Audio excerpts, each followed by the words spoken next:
Good afternoon, everyone, and welcome. First of all, I want to acknowledge Councilmember Fred Brown, who's here with us. Thank you very much for coming. And I want to welcome our county clerk, Don Blevins Jr., and Heather Diefenbach, Executive Director of the Lexington Public Library. Welcome. And we are here today to talk about changes in the way we will be voting this fall. And like everything else, voting is a little different this year, but don't let that stop you.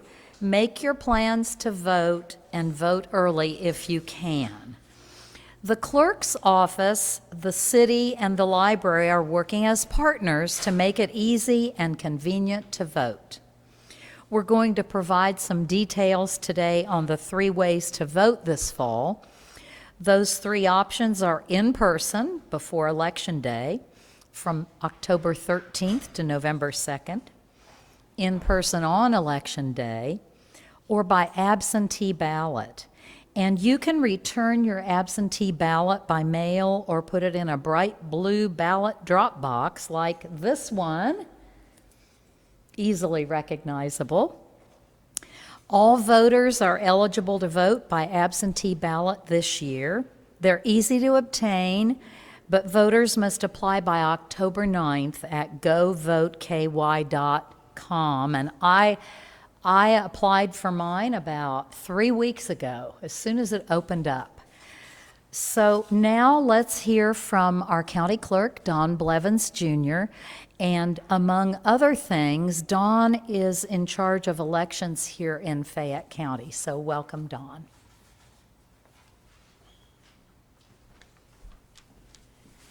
Thanks, Mayor. And that was a brilliant overview of what we're about to do, so I can skip over part of my presentation now. Thank you. So what we're primarily here to talk about today is locations for in-person voting and locations of our drop boxes for our ballots. I first want to say, get the easy stuff out of the way. The drop boxes we've purchased are heavy gauge steel and will be bolted to the ground in their various locations.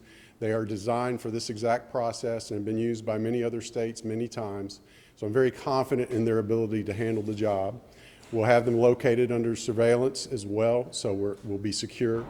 I think the public will have a lot of relief knowing that there will be 6 of these deployed throughout town where you can drop your ballot.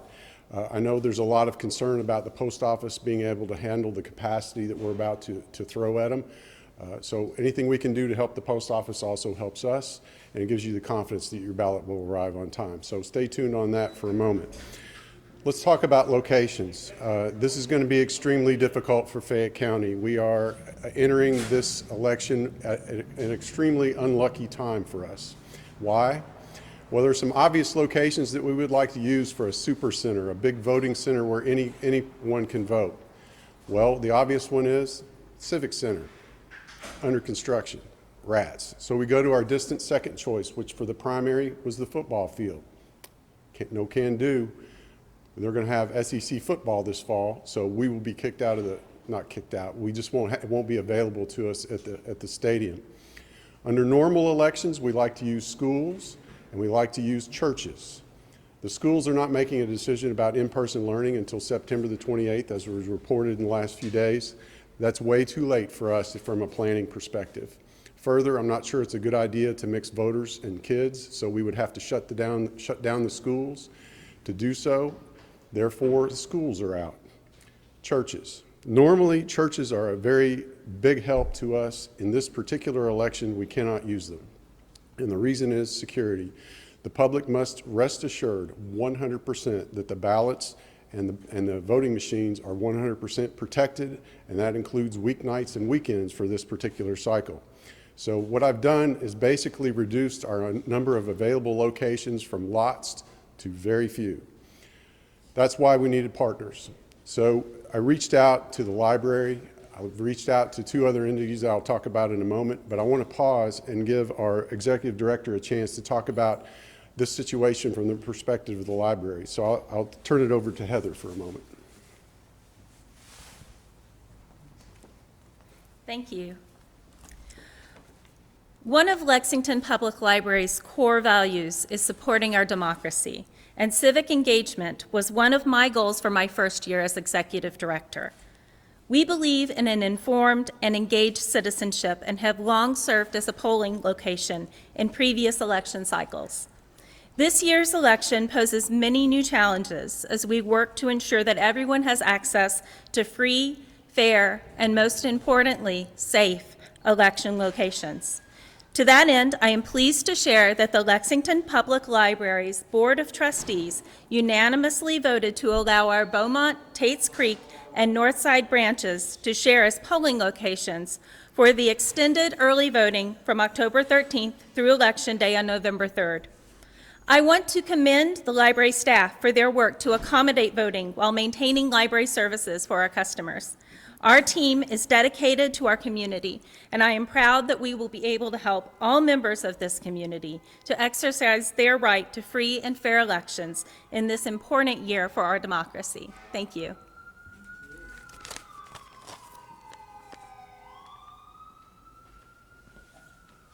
So in our time of need, our partners, our community partners are really coming through for us. After you eliminate all the sites that I talked about earlier, there really is not very much left, and I have to rely on some good, strong partners to get us good locations. The other partner is our own city, of course. We're going to borrow 2 sites from the city. Would you like to announce them, or do you want me to? Okay. We're going to use the senior center again. This time we'll be in their multi-purpose room in the back. It's a much bigger space. Won't be a by appointment this time. It'll just be a normal voting location. Next, we have the Dunbar Center on Upper Street. That will also be a location for us. Finally, I've made an agreement with the Bluegrass Community and Technical College System to use their Leestown campus. They have a conferencing facility there. If you map these in your mind, you will see that there's more or less a 5-point star pattern around the edge of the city almost at the compass points that would be appropriate. And there's one right in the middle of the city at the Dunbar Center. We are fortunate that it worked out this way because there really aren't any other locations that I could get that are secure, ADA accessible with lots of parking and all the other needs that we have, including security. So this is pretty much the best we could do, and we got lucky in this sense that the locations are located very strategically for our purposes. Last, I'll mention that the drop boxes will be at the 3 library locations. Thank you for allowing that as well. At the Senior Center, at downtown in front of my office right up the street here, and then I have one left over. We were going to deploy at another location, and that didn't work out, so I have to pick one more, and that will be announced shortly. Let's see. Last thing is voter recommendations. What should we be doing right now? We should be registering to vote. As the mayor said, you only have until October the 5th. You should also be checking your registration to make sure your address is correct. And if it's not, you can easily fix that. And then finally, if you're comfortable with it, I need for you to go ahead and request your ballot, get that request in so we can get working on it for you. All of this is available. Everything I just said is available at govoteky.com. Next, because of our situation, our unique situation in Lexington, we have capacity for some of us to vote in person. I know a lot of people are traditional, would like to vote on election day. A lot of people just want to vote in person. That's okay, but we can't all do that. We have the capacity for about 25% of us to do this. So anyone that is comfortable voting by mail and then returning it either via drop box or via the mail, I wish you would do that for us because that will help maintain our load balance the way we need it. Unfortunately, we are opposed in a way to the rest of the state where you will hear the Secretary of State and the State Board attempt to push voters to in-person voting to take the pressure off of mail. We're the exact opposite in the sense that we can handle the mail volume here. It's not going to kill us. What's harming us is our lack of location availability due to our unique circumstances here in town. So really asking people to vote by mail. Last, we've had a rash of the usual things where some nice people and some not so nice people are contacting voters either via social media or via the U.S. mail. I just want to remind everyone that if it doesn't come from me, your county clerk, the Secretary of State, or the State Board of Elections, you are to 100% disregard it. No one else should be communicating with you about your right to vote. And with that, Mayor, I think I'll stay for some questions and whatever and turn it back to you. I want to thank our county clerk, Don Blevins Jr., and thank Heather Diefenbach. As usual, a good partnership that's collaborative is winning the day on this, and I just thank both of them. And any of us are willing to take questions now. So what questions do you have for the county clerk or Heather or myself? Annie? Yeah, Michael. Don, how many ballots have you received so far as of this morning? Ballot requests have you received? Yeah, we'll let you take the mic. So we've had a little over 52,000 ballot requests so far, but Daniel, I got to tell you, we haven't really pushed the advertising on this yet, so it's going to really escalate pretty quickly. I'm going to go ahead and pre-answer your next question. Yes, we're already putting the packages together, and yes, the ballots are already going out.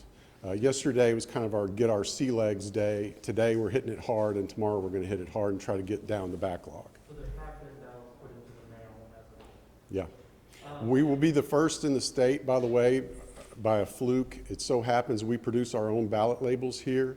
That's what some of the 12 election officers are doing for us even as we speak, putting the ballot packages together. The rest of the state probably won't receive their first round of labels until Monday, so they're going to be delayed behind us a few days. Okay, and then you got a lot of grief during the primary for really long lines at UK, where people had to wait more than 2 hours. Are we going to be seeing really long lines again this? Well, I hope not, and here's why. The problems at the primary were because of two classes of voters. About every third or fourth voter was one of these two types of people. It was an independent voter that didn't realize they didn't have anything to vote for. It takes a couple of minutes to explain it to them. They get mad in some cases. We had to have one man removed. That holds up the line every time you have that conversation. Secondly, we had a lot of people request a ballot, get their mailed-in ballot, and then come out to Kroger Field and attempt to turn it in and trade it in because they wanted to vote in person. You cannot do that this time. It won't be, we didn't allow it last time either. So we're going to do a pretty strong media blitz on, if you request your vote by mail, you're done. You're not going to vote in person to make sure that doesn't happen. If we can achieve those two, the independents obviously won't happen this fall because they'll have something to vote for. I think we'll be okay. Are the 6 locations set in stone, or would you consider adding another? I would call that a minimum, and I can't say more than that. So of the 6 in-person voting locations, what is a ballpark figure? How many do you think will come out and vote in person at those 6 locations? Well, I'll say it this way. They have a capacity for approximately 50,000 voters. That's kind of max capacity. So if we vote less than that in person, we should be okay. And that's, again, why I'm saying don't wait till Election Day. You're going to have a bad day if we all do that. What would the average wait be, do you think? Maybe 20, 30 minutes? You're going to have to look in your crystal ball and think, figure out who's going to vote how. I have no idea. I hope not at all. I mean, we're trying to set up streamlined operations. We've got these cool devices called electronic poll books to check people in and figure out what their ballot is. We should be able to check people in quickly. A reminder that we're using our brand spanking new election machines this year, so we're all paper. So people will be filling out paperwork instead of doing our old clunky wheel machines, and that should go faster. What was the percentage of the primary of how many came in by mail versus only in person? 95 to 5%. And I can't tell you how proud I am of Lexington for doing that. That was amazing. I had no idea we would pull that off. And if we do that again this time, great. That's what we want. Just to clarify, people will be able to go to any of these locations. Oh, yes. Thank you, Daniel. You're right. All these voting locations are what are called super centers. You can go to any one of them and vote. You don't have to go to a particular one for your precinct. And I know we'll get some questions from the public about this. No, you can't vote twice. We have these devices will detect once you've voted and once you've requested your ballot. You cannot physically do that. I'd like to point out that in Georgia, in the last week or so, you may have seen that like 1,000 voters were able to vote twice, and the Secretary of State there was calling it a criminal act. It is, but why wasn't his system designed to prevent it in the first place is my question. We have that here. You cannot do it.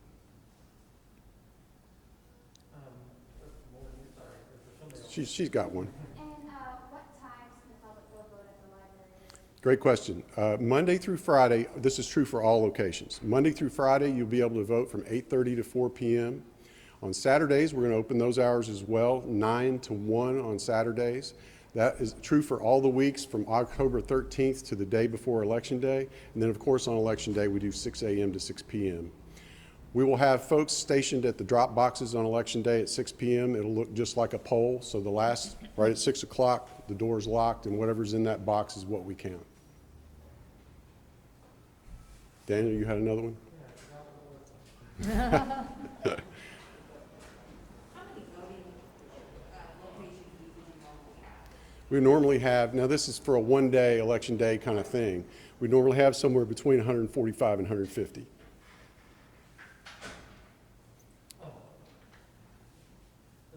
got a lot of grief recently after the retest of Thomas Around COVID-19. Do you feel like you have a contingency plan moving forward where if this happens again, there's not going to be any delays? Well, yes is the answer. However, there's not really a contingency plan possible here. When I lose these people, I lose the only election expertise I have. This is the one resource that we're limited on. If you think of the classic triangle of project management, you can modify time, resources, or what the scope of the thing you're building. Well, scope is set here. We have to do an election. Time is set, the dates are set. So the only thing we can modify is resources. Well, resources are fixed here too. That's literally the 7 people, including the one I'm terrified for. If she passes away, that's the nightmare every manager in this city is worrying about, including these 2. That's a nightmare we all have to face by being open to the public.